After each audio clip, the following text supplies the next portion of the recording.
Hello and welcome back to Science Will Save the World. My name is Jessie and Penny the cat is behind the couch because she's a cat and that's something they do. Anyway, it doesn't matter because we have something very cool to show you anyway, and we have a very special guest that I can't wait for you to meet. But first I have a little background information for you, so get ready. So by now, I think you know that I'm a scientist, but I don't think I've ever talked about what flavor of scientist I am. So I am an ecologist. Ecologists just study plants and animals, how they interact with each other, and how they interact with the world around them. Specifically, I studied amphibians, salamanders. And so someone who studies amphibians or reptiles is called a herpetologist. So I'm going to talk a little bit more about amphibians and reptiles today, and I'm going to even show you some pictures of the different kinds, the different groups within those things, so we have a good background. And then we're going to take a little adventure trip if you're ready for that. Cool? So very briefly, I'm going to talk about the differences between reptiles and amphibians, and then I'm going to go a little bit more in depth in a minute. So first of all, the thing they have in common, reptiles and amphibians are both what we call ectothermic. So ecto just means outside, thermic refers to temperature. So their body temperature is always the temperature of the outside world. Maybe you've seen like a lizard or a frog or a turtle or something on a log or on a rock in the morning in the sunshine. They're not just doing that because it's fun, although maybe it is. They're doing it in order to warm their body up so that it works better, right? So they're trying to control their body temperature by letting the sun warm them up. The opposite of ectothermic is endothermic, and that's what we are. And so that just means that you can control your own body temperature. Your body takes care of it by itself. And so if you know like our correct temperature, if you were to take your thermometer temperature, we're about 98.6 degrees all the time, right? Amphibians and reptiles are not like that. They have to wait for the world to change their temperature. So that's the thing they have in common. There are also a lot of ways that amphibians and reptiles are different from each other. I'm going to talk through them kind of quickly and then explain more in a second. So the first number one thing that you should understand is their skin's different. So amphibians have that sort of like sticky, moist skin. That's because they use it to take in water. They use it to take in air too. You can't do that with your skin. Everybody try to breathe through your skin real fast. Is it working? Because it didn't work for me. Cool. You're not an amphibian. Reptiles, on the other hand, have a coating all over their outside. Do you know what their body covering is called? It's called scales. And so scales are made up of the same material as like your fingernails and also of your hair. It's a protein called keratin. So if you could imagine your entire body being covered in fingernails, it's like kind of disturbing. If it was, then you might be a reptile. Cool. So that's thing number one. Thing number two is the way their eggs work. So something they have in common is amphibians and reptiles both have eggs. However, where they put them is a big difference. Amphibians have to put them in water. So they hatch in water and then there's an aquatic baby. So think about like a tadpole frog situation, right? So tadpoles hatch out of these water eggs and then they swim around the water and they eventually turn into frogs. So they have a multi-stage life cycle. Lizards, on the other hand, reptiles, on the other hand, which include lizards, as we'll see, they have eggs that they can lay on land, which is a big difference. And that works because they have a leathery shell, so they don't need it to be in water. Cool? Okay, so skin's different, eggs are different. Let me show you some pictures, and then let's get going to meet our special guest. There are three groups of amphibians: frogs and toads, salamanders, and this weirdo caecilians, which looks kind of like a worm, except it has a skeleton and teeth. 5 groups of reptiles. They are lizards, snakes, turtles, crocodilians, and another weirdo called a tuatara. There's only 2 species. They live in New Zealand. We have to go meet our special guest where it lives. So to do that, we're going to head up the same mountain where we learned about Sky Islands, to the very, very top. Hello, friends. Special today, we have a creature feature.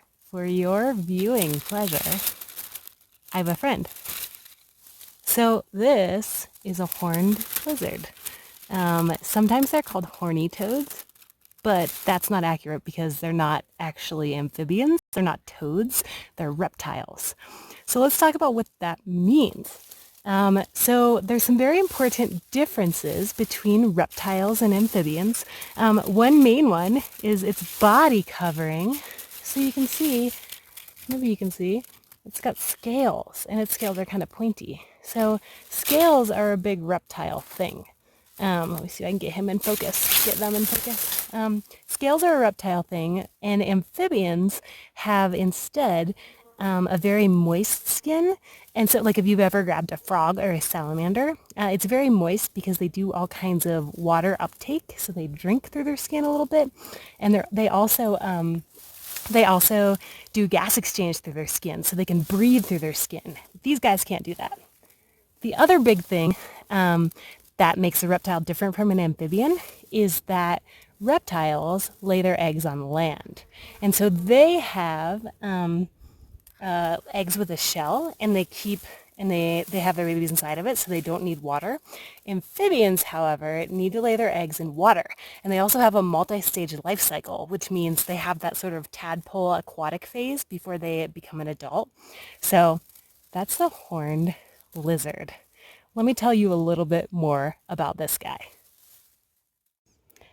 So if you're a horned lizard and there's a predator coming after you that wants to eat you, your first defense is what you're looking at right now.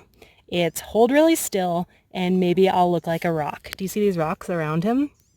Do you see how close it looks to them and how good it would blend in if it wasn't on my hand? So that's defense number one. And this works sometimes. There's a couple of different strategies. So if the acting like a rock thing doesn't work, the next defense this little fellow has is, you see all those cool little spikes and stuff on them? And do you see how they're sort of flattened in shape, like rounded and flattened? Well, what happens is they can take a deep breath and inflate full of air. And then, if you could imagine, if you were a snake, for instance, trying to eat this little inflated lizard, it would be very difficult because it's super spiky and it would get stuck in your throat. So that's defense number two. The best one I've saved for last, of course. So my favorite defense of the horned lizard is the fact that they can, wait for it, shoot blood out of their eyeballs. That's true. So what happens is, this is a defense specific to predators that are kind of dog-like, like think a coyote or I guess an actual dog or a fox. And so if something coyote-like or dog-like was coming after this lizard, what happens is, let me see if I can get close on its eyes and get it to focus. Maybe I can. I'll get you another shot of that in a sec. So horned lizards have a sinus around their eye, so it's like an empty space around their eye where, and they have veins that go into it. And what's cool about it that's different from us is that they have muscular control over these veins. So like the way you can use your muscles to open and close your hand, they can do that, but with their veins around their eyeball.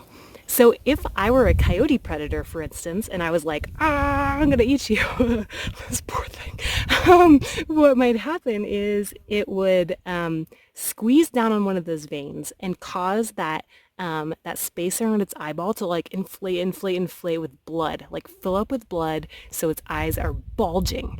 And then if the coyote kept coming closer, like, then it would squeeze down on another vein, and it would cut off like constrict the blood flow and cause pressure to build in that thing, the ring around its eye.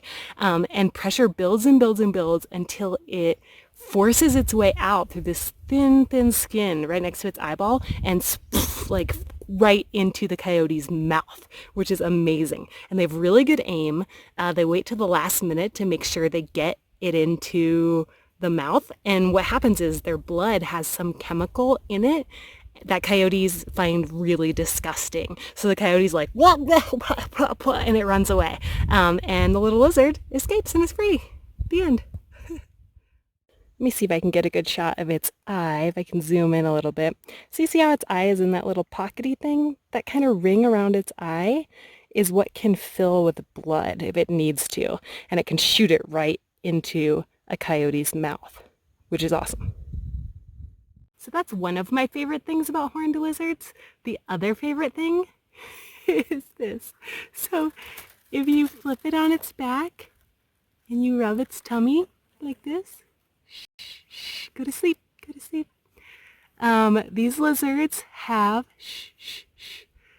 what we call tonic immobility, which means they go to sleep if you rub their belly.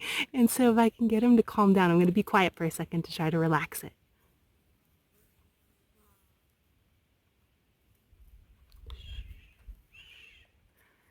Oh, did it work? Sometimes you can get it to go right to sleep in your hand upside down.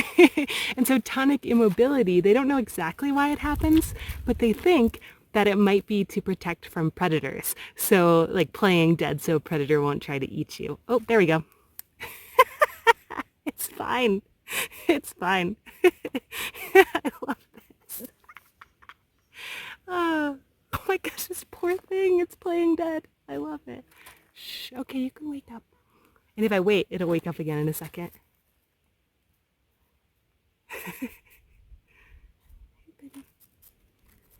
There we go. I'm gonna let it go. I've messed with it enough today. I hope you enjoyed this very brief creature feature about horned lizards. I'm gonna set this little guy on its way. Good luck. Bye, buddy. Thank you guys for coming today. I hope you enjoyed this very special creature feature edition of Science Will Save the World. Horned lizards are probably one of my favorite animals in Arizona for sure, but probably maybe even the world. They're up there. So I hope you learned something. I hope you enjoyed yourself, and I'll see you next time.